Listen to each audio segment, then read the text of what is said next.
La verdadera escala de una organización educativa no se refleja en sus métricas financieras, sino en la profundidad de su cultura.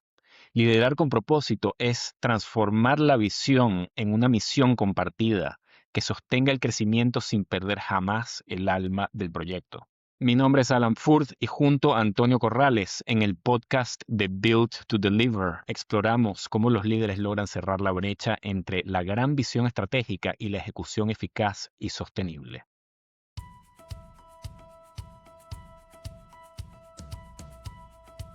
Hoy nos acompaña José María Madrid, director general de la Red Educativa Arenales en España.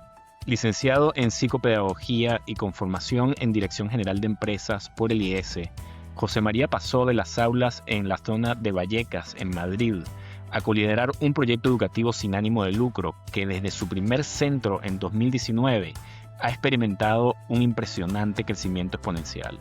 Con más de 40 colegios en España, América Latina y Estados Unidos, conversamos con él sobre los retos estratégicos de expandir una red internacional, manteniendo la calidad humana, la gestión del talento y la fidelidad a un modelo educativo basado en valores.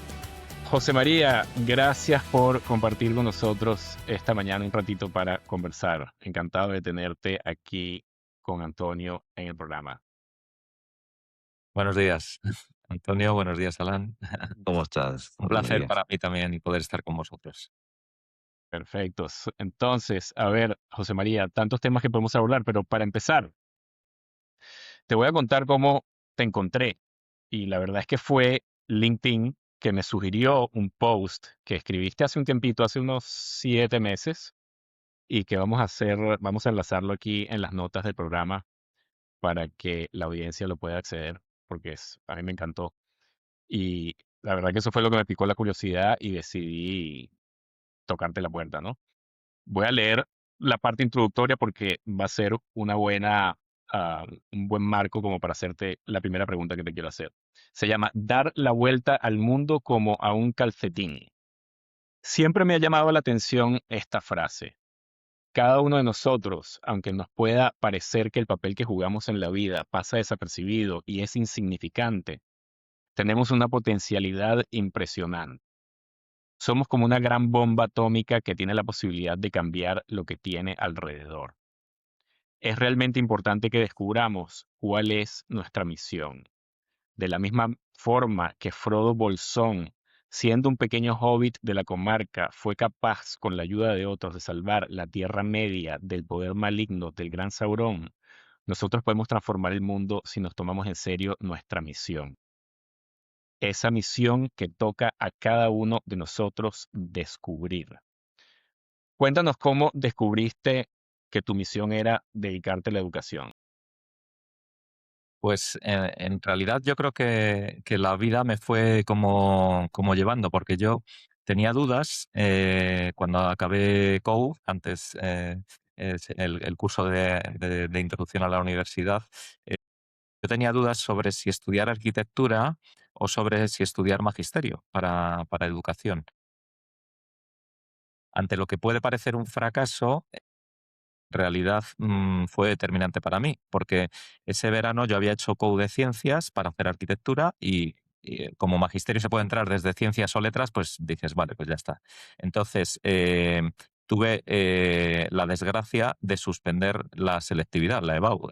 Ese verano, que de hecho fue, yo creo, el peor verano de mi vida, porque cuando suspendes una asignatura, solo tienes que estudiar una asignatura. Cuando suspendes la EBAU, tienes que estudiar todas, otra vez. Y por muy poquito me quedé pero fíjate, providencialmente esto ha sido lo que claro, no saqué nota para arquitectura o tenía que esperar un año más para poder entrar al año siguiente y dije, bueno, pues me voy a meter en magisterio, que era mi segunda opción, que también me gustaba mucho y entonces entré en una escuela de magisterio, vamos, en una universidad de magisterio. Y la verdad es que me encantó. También magisterio es más sencillo, saqué la carrera muy bien, empecé ya a trabajar en educación en colegios a la vez que hacía la carrera, porque me permitía compatibilizar. y acabé magisterio a los 3 años, que antes era una diplomatura, ahora ya es un grado, y quise especializarme y entonces estudié la licenciatura 2 años más para psicopedagogía, para tener un poco más de formación. Sería como lo que es ahora grado y máster, ¿no? Pues es más o Claro, menos lo que yo hice, porque fueron 2 años más. Cuando ya estudié psicopedagogía, eso ya era trabajando a full time. Ya estaba yo de profesor en un colegio de Vallecas, el Colegio Tajamar, y estaba full time. Me acuerdo que empecé con niños de primero de primaria. Y los niños de primero de primaria, la verdad es que es un gran reto, porque son los niños que acaban de salir de la escuela infantil y en aquellos momentos pues había que enseñarles a leer. Para mí era el primer trimestre de curso, de septiembre a Navidad, es un trimestre duro porque o sea, el reto era conseguir que se lanzaran a leer y a escribir, ¿no? Y entonces, bueno, era muy bonito, pero cuesta arriba. Y luego ya llegaba el segundo trimestre y empezaba a ir todo más fácil. Y entonces, bueno, me metí en la educación pues por esta chiripa. O sea que, de hecho, yo lo he pensado luego en un futuro, o sea, ahora en el presente, como también pienso que Dios me ha ido llevando y que las cosas no son casualidad. total. Y Y además muy interesante una coincidencia ahí con Antonio, ¿no? Si quieres rápidamente, Antonio, intervenir ahí porque tu historia es muy parecida en el sentido de que tú también entraste en la educación un poco porque, oye, estabas pues, pensando que era como por un fracaso con lo que de verdad era tu carrera, ¿no? Sí, porque, bueno, parecido a eso, yo fui ingeniero civil porque mi familia, esa era la expectativa, me gradué de ingeniero civil, pero cuando emigro para acá, se cae el sistema inmobiliario y ahí es cuando tengo que hacer la transición digamos, al principio una razón obligatoria para estar legal aquí en los Estados Unidos y producir para la familia, pero al final mi esposo y yo nos terminamos enamorando de la profesión y así pasan las cosas, pasan más por una casualidad que una realidad. Yo creo que la gente que se enamora de educación tiene ese factor ahí que no esperas enamorarte de la profesión tanto como cuando pasa. Es algo así como muy casual, por lo menos ese fue el caso nuestro, ¿no? Sí, sí, sí. Y bueno, a ver, entonces cuando tú haces esta transición, José María, de ser profesor durante tantos años, ¿no? A un cargo de gestión. ¿Qué similitudes, qué diferencias encontraste? ¿Qué retos tuviste que enfrentar como para adaptarte a todo ese nuevo mundo, ¿no? Que a pesar de estar todavía en educación, pues es una perspectiva totalmente distinta. pues efectivamente, o sea, yo cuando, vamos, ya llevaba unos cuantos años dando clase y entonces Alfonso Aguiló, que es mi jefe actual, vamos, y con el que puse en marcha la Fundación Arenales desde hace 16 años, pues me propuso pasar a ser el secretario del colegio cuando él era el director y porque él de alguna forma también debió ver en mí pues capacidad de gestión a ver, es muy interesante porque desde mi punto de vista, ser docente, o sea, todos somos de alguna forma, estemos dedicados a la educación o no, todos somos docentes y todos somos alumnos, porque todos estamos en continuo proceso de aprendizaje y todos a la vez, pues tenemos que enseñar a la gente que tenemos a nuestro alrededor. Entonces, de alguna forma, el pasar a gestionar y a dirigir personas es, lo que cambia son los alumnos que tienes, ¿eh? O sea, yo ahora mismo mis alumnos son, pues, en concreto, pues los directivos de todos los colegios que tenemos, a los que llego. Y cuando estaba de directivo en Tajamar, pues eran los profesores, pero que de alguna forma no cambia, o sea, el aula pasa de ser de 25 alumnos, pues a lo mejor a que tienes 100 profesores a tu cargo o lo que fuera y que les vas también indicando por dónde deben ir. Entonces, no deja de ser también una parte educativa, aunque haya una gran parte de gestión de personas, que al final los recursos humanos es lo más importante. Claro. Y entonces, ¿cómo fue la historia de la creación de la fundación como tal? O sea, ¿cómo se va construyendo la red Arenales? Un poco para que también nuestra audiencia, que en gran parte está fuera de España, entienda, ¿no? Dentro de lo que es el contexto del sistema educativo español, ¿cómo funciona una red como Arenales? ¿Todos los colegios los organizasteis vosotros y los empezasteis desde cero o son colegios que se fueron adhiriendo a la red? ¿Cómo fue creciendo esa dinámica y cómo fue creciendo la red? Sí, pues sea, yo creo que también aquí hubo algo de providencia porque en el 2008 eh, estuve junto con Alfonso en una reunión en la Consejería de Educación de la Comunidad de Madrid y entonces el consejero, no me acuerdo si era el consejero o el director general de la consejería, a los que estábamos allí asistiendo a esa reunión, nos dijo que iba a salir una parcela a concurso para poner en marcha un colegio concertado en Alcalá de Henares, y como habían salido anteriormente otras, ¿no?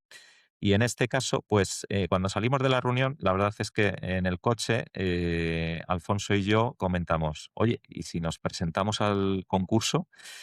Entonces se lo dijimos a nuestros jefes en Tajamar, del el Consejo de Administración, y nos dijeron, pues, oye, no, si lo queréis hacer por vuestra cuenta, ok, pero como Tajamar no le interesa ahora mismo esto. Entonces dijimos, bueno, pues lo hacemos por nuestra cuenta y efectivamente, pues nos presentamos al concurso con bastantes dificultades porque no, o sea, no es que, o sea, fue como una pequeña carrera de obstáculos y ganamos el concurso. Y entonces pusimos en marcha el primer centro. Entonces, que abrimos en 2009, después de haber pedido un préstamo a un banco sin tener capital, que hicimos un poco de ingeniería financiera poniendo fondos propios de donde no los había, encargando un Wow. proyecto de arquitectura a un estudio y diciéndole que le íbamos a pagar más adelante, cuando ya tuviéramos dinero. Y bueno, pues, pero salió. Y además no solo salió, sino que el primer año, en septiembre de 2009, abrimos el colegio con 400 alumnos el primer año. O sea, Wow. con bastantes clases de infantil y de primaria hasta sexto grado. Oye, y no es poca Entonces, cosa que hayáis pedido ese crédito en el 2009 saliendo de la crisis financiera más bestia que aquí en España fue brutal, ¿no? sí, sí, sí. De hecho, nos costó bastante por eso conseguir el préstamo, pero bueno, se ve que el proyecto les gustó y es verdad que de alguna forma como que el estudio de mercado te lo daba ya hecho la Consejería de Educación, porque sacaban ese suelo a concurso porque había una necesidad de escolarización grande en esa zona de Madrid, en Claro, Alcalá de Henares. Entonces, en ese sentido, o sea, demanda iba a haber y efectivamente la hubo, y tuvimos el primer año esos 400 alumnos.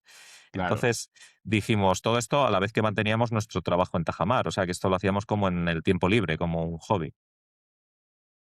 Y al año siguiente nos presentamos a varios concursos más que seguían saliendo en la Comunidad de Madrid y ganamos otro en Arroyo Molinos. Y a los 2 años, en 2012, otro en Carabanchel.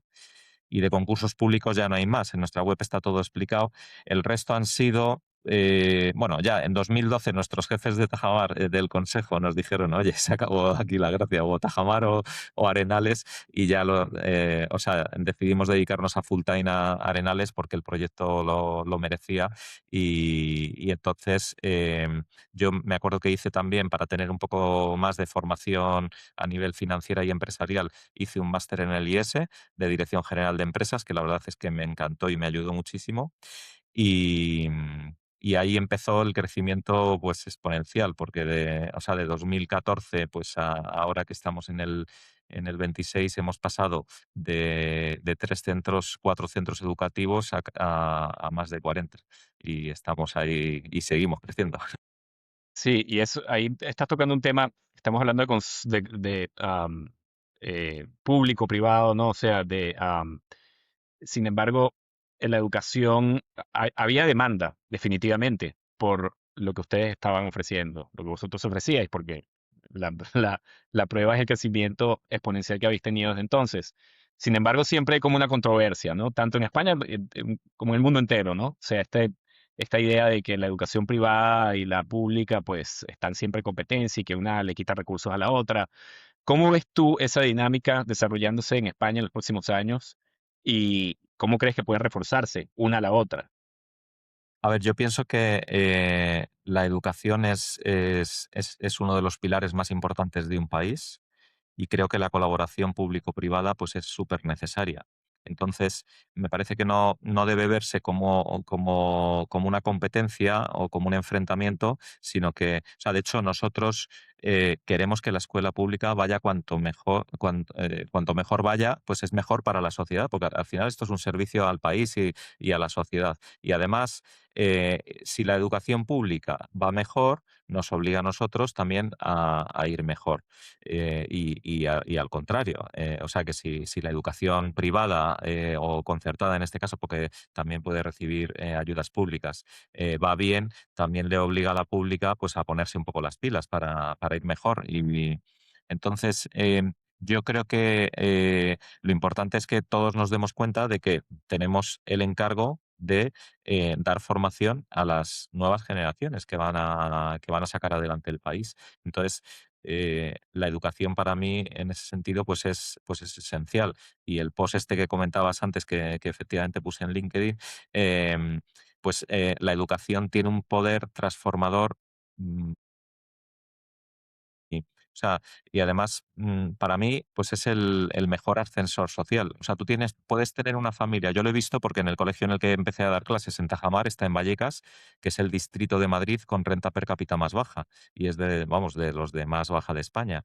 Y, sin embargo, de ahí han salido ingenieros, han salido médicos, han salido abogados de prestigio y provenían de familias humildes. O sea que es muy importante el que realmente a la gente, a los niños, a los adolescentes, cuando están bien llevados, se les ayude pues a encontrar cuál tiene que ser su misión también en la vida. Ahora que estamos hablando de la red más en particular y de ese crecimiento exponencial, como tú lo describiste, ¿no? Desde el 2014 sobre todo para acá, ¿cuál dirías tú que ha sido el mayor reto estratégico al que te has enfrentado para lograr que ese crecimiento se sostenga y además mantenga lo que es, digamos, el alma de cada uno de los centros, ¿no? El alma local de cada uno de los centros, que no solo están en España, los habéis expandido incluso internacionalmente? ¿Cómo compatibilizáis esas dos fuerzas, ¿no? Sí, bueno, nosotros le damos muchísima importancia, y lo comentaba antes, a la formación. Decía antes la similitud entre un profesor y sus alumnos, a un directivo y las personas que dependen de él, ¿no? Entonces, nosotros hacemos muchísima formación de los equipos directivos, porque de alguna forma es la correa de transmisión que nos sirve para llegar a profesores que son los que van a estar en el aula presentes y son los que están en contacto con los alumnos y con las familias. Entonces, nosotros hacemos mucha formación de directivos a lo largo del año. En concreto, tenemos 4 momentos y en muchos casos tienen que venir a Madrid. Eso tiene un coste económico, en otras ocasiones sí que se pueden conectar, pero que... O sea, destinamos un dinero que desde nuestro punto de vista es muy importante para que puedan recibir esa formación. También para transmitir un poco nuestra cultura, nuestro estilo, nuestra forma de hacer las cosas, porque lo más importante para que una organización no pierda el alma es que la cultura esté bien impresa en las personas que la dirigen. Por si tú tienes una misión, una visión y unos valores, pero luego no hay ejemplaridad en las personas que gobiernan o no hay entusiasmo, no hay esa colaboración, ese deseo de aprender, ese deseo de compartir, pues es difícil que eso se transmita luego. Entonces, eso no quiere decir que cada uno tenga sus altibajos y que a veces cueste el trabajo, porque claro que cuesta y que hay momentos de subidón y de bajón. Pero bueno, que en esas formaciones, de hecho ahora tenemos una. Los profes terminan esta semana y el 2 y 3 de julio nos juntamos todos en Madrid, en un salón de actos, todos los directivos. Vamos a estar casi 200 personas porque son directivos y mandos intermedios, que son muy importantes para nosotros. Y vamos a tener 2 días de formación, con una noche entre medias, tenemos una cena que siempre hacemos una cena muy chula en una terraza, en una de las azoteas de los colegios, que lo hacemos en plan chill out y se lo pasa muy bien. O sea, que da tiempo para aprender y también para hacer networking, conocer, o sea, se conocen mucho los directivos de nuestros colegios, hacemos muchas prácticas colaborativas, o sea, que un director de un colegio que tenemos en Madrid puede hablar con uno que está en Barcelona o en Ferrol o en Ciudad Real o en América, vamos, Claro. Sí, Ahora, José mantener María, esa. uno siempre ve esa brecha entre lo que uno planea y lo que ocurre, ¿no? Y cuando estás viendo el tema, no solamente a nivel organizacional, donde tiene digamos, unas directivas de cómo va a funcionar la organización y cómo lo vas a dirigir, pero también en los salones y también en el producto que al final creas, que son los estudiantes que salen, ¿no? Con el tema del el pensum de estudio y todos los planes de grado. ¿Cómo haces tú y tu equipo para tratar de que esa brecha entre lo que se quiere hacer y lo que se hace eh, sea la menor posible? ¿Qué procesos tienes tú Sí. ahí para que eso ocurra? Pues mira, ahí nosotros es muy interesante lo que me preguntas ahora porque es una de las cuestiones que nos hemos preguntado siempre. Entonces, utilizamos varias herramientas. Por un lado, el tema de las encuestas de satisfacción. Entonces, nosotros a las familias todos los años se le pasa una encuesta de satisfacción en la que vienen una serie de ítems muy interesantes y para ver cómo perciben lo que hacemos. O sea, no, quizá no es la realidad de todo lo que hacemos, pero sí es cómo lo perciben, cómo nos ven, ¿no? Y esas encuestas las ven luego los directivos y también los profesores. Incluso se publican a veces resultados también de forma ordenada en la página web para que las otras familias puedan ver lo que han, más o menos por dónde va el hilo de las preocupaciones que tienen las familias. Y luego también los alumnos valoran a los profesores, hacen encuesta, y los profesores a los Mm. directivos. Entonces, esta práctica que es como de evaluación 360 nos parece súper interesante. A veces la pregunta más interesante es la de comentarios personales, porque siempre hay una serie de ítems. Pues, imaginaos, por ejemplo, pues, las clases comienzan de forma puntual, o el nivel académico es el adecuado, o preguntas de ese estilo. Entonces, pero a veces hay una de comenta lo que quieras al final. Y entonces ahí la gente puede escribir un poquito o explayarse y contar. Y es súper interesante lo que nos llega, que a veces son cosas buenas y a veces son cosas malas, pero que nos ayudan muchísimo. Porque eso son como perlas que te ayudan porque tú a lo mejor no te estás dando cuenta o sí lo sabes, pero dices, oye, mira, que me lo digan explícitamente me va a ayudar a poner remedio a esto. Entonces, ese es un punto como muy, muy importante para esto. Y luego otro punto para que esa brecha que decías entre lo que queremos ofrecer y lo que realmente se ofrece sea lo más pequeña posible, es a nosotros nos gusta poner nuestro proyecto educativo y las actividades que ofrecemos en la web bastante detalladas. Entonces, es la propia página web y es la propia familia la que pone el listón al profesor, ¿vale? O sea, si un profesor ha visto la página web o la familia le dice, oye, aquí habéis puesto que esto lo vais a hacer de esta forma y no lo está haciendo, se lo van a decir. Es como cuando tú vas a Amazon a comprar algo y ves las especificaciones o las reseñas, pues vas a decirlo. O si vas a una cafetería o a un restaurante, también le vas a decir, oye, en el plato que había aquí en el menú me pone no sé qué y no me venían las patatas fritas. Entonces, Mm. que te pone un listón, porque ya sabes. Entonces, yo creo que la transparencia, el hecho de que las cosas se vean, facilita mucho.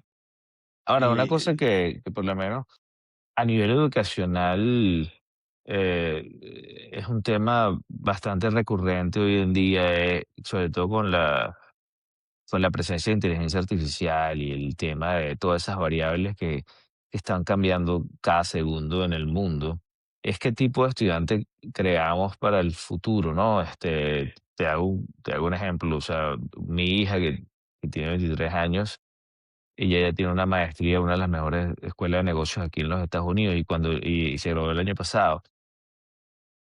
Cuando estaba haciendo su posgrado, su maestría, pues no le prohibieron terminantemente usar inteligencia artificial para cualquier cosa. Y cuando consiguió un trabajo, una corporación importante aquí en los Estados Unidos, la expectativa era que supiese cómo usar inteligencia artificial a muy alto nivel y aplicarla en una cartera de negocio. Entonces, una de las mejores escuelas de negocio en los Estados Unidos prohibió inteligencia artificial, el mundo real del corporativo exigiendo la inteligencia. O sea, hay una desconexión ahí. Me pregunto, y eso es un pequeño ejemplo, ¿no? Ni siquiera estoy mencionando el tema de altos niveles de pensamiento, etcétera. ¿Cómo, cómo ¿Cómo ven ustedes el tema de la concepción de ese estudiante que ustedes están produciendo para lidiar con las variables del mundo ah, actual que son tan cambiantes? Muy interesante la cuestión. O sea, vamos a ver, en cuanto a la tecnología, yo pienso que tenemos que estar en un punto equilibrado y es lo que intentamos también en Arenales. O sea, que no ser ni tecnófilos ni tecnófobos. O sea, a mí a veces me pregunta la gente, bueno, no, pero ¿cómo voy a tener un robot humanoide en mi casa para que me ponga el lavaplatos o para que me friegue el suelo o lo que fuera? Eso, claro, yo le digo, bueno, entonces, ¿por qué no quitas el lavaplatos de casa o la lavadora y lavas a mano los platos? O quita la nevera y compra un hielo gigante, lo pones en un armario y, ¿no? O el aire acondicionado, oye, ¿no? Coges un abanico y te abanicas. O sea, yo creo que la tecnología es buena, lo que hay que hacer es utilizarla bien. Entonces, yo pienso que la inteligencia artificial y todo el tema de robots o los coches autónomos, yo creo que nos van a facilitar mucho las cosas, pero eso no quiere decir que vayan a reemplazar la parte fundamental de las personas. Y yo creo que más ahora se va a ver todavía la importancia que tiene en la escuela de la soft skill. Yo cuando voy a contratar a una persona, a un profesor o a un directivo, eh, sí, le pido el currículum para ver un poco los estudios que tiene, pero para mí lo más importante no es que haya sacado matrículas de honor en la carrera o todo dices, sino para mí lo que más importancia tiene es cómo es como persona, si sabe trabajar en equipo, si es una persona leal, que se implica, si no es una cizaña que lo enmaraña todo en todas las personas donde está, o que clava puñales por la espalda porque lo único que es un trepa y lo único que quiere es ascender en el poder. Y con un profesor un poco lo mismo. Pues tú puedes tener un profesor que ha sacado matrículas en todo, pero que luego no es capaz de dar clase bien o no maneja bien la disciplina del aula o la dinámica de trabajo con los alumnos. Entonces, yo pienso que hay que conseguir personas que quieran a las personas y que vean el valor intrínseco que tenemos cada ser humano para sacarlos adelante a cada uno de ellos. Y en ese sentido, esto engancha muchísimo con el propósito de una organización. O sea, cuanto más propósito, esto en la línea de lo del post este, de dar la vuelta al mundo como un calcetín, o sea, cuando tú realmente, como Frodo decía yo en el ejemplo, tienes una misión clara, afrontas cualquier dificultad y no te fijas ni en el horario, ni en las dificultades, ni en el cansancio, sino que tú dices, yo tengo que conseguir esto y me tengo que dejar aquí la piel. Y no es por una compensación económica, aunque la haya, ni es por estar en un puesto de trabajo concreto, sino que es realmente por una misión que yo quiero realizar. Claro, y ese tema de la motivación intrínseca de participar en una misión que va más allá, digamos, de lo estrictamente económico, yo creo que va de la mano también con ese otro comentario que tú hiciste, ese equilibrio de ver, por ejemplo, el rol de la inteligencia artificial de manera equilibrada, ahora que está todo tan polarizado, ¿no? O sea, o es, como dice Antonio, prohibimos la inteligencia artificial 100% porque esto atrofia la mente de los alumnos, o el otro extremo también, ¿no? Ahora la inteligencia artificial es la solución de todos los problemas y la panacea, ¿no? Yo creo que esa visión equilibrada al que es creyente y al que no es creyente le ha impactado mucho porque el Papa León lo acaba de decir de manera extremadamente clara, ¿no? Y eso te lo quería poner sobre el tapete porque, bueno, obviamente la Fundación Arenales pues es una fundación educativa basada en la fe católica. ¿Cómo ves tú ese rol de la fe en la educación hoy en día en España? ¿Cómo está evolucionando? ¿Cómo la está percibiendo la sociedad en general, ¿no? Porque siempre hay controversias alrededor de este tema. Y no solo en España, sino en los otros países donde operáis. Pues mira, yo lo veo de la siguiente forma. Bueno, el Papa cuando estuvo aquí en España en el Congreso de los Diputados dijo clarísimamente pues que en el ámbito de la educación pues que había que dejar paso a la iniciativa privada y por supuesto a la iniciativa católica también. O sea que todos tenemos derecho, vamos, igual que si tiene que haber un colegio judío o sea que cualquier religión tiene derecho a poner centros educativos. Entonces, lo que yo estoy viendo es que las familias en España y fuera están demandando muchísimo educación en valores y educación católica. Eso no quiere decir que sean familias practicantes y que vayan a misa el domingo, pero quieren una educación con este tipo de valores y de espiritualidad para sus hijos. Y lo están demandando muchísimo.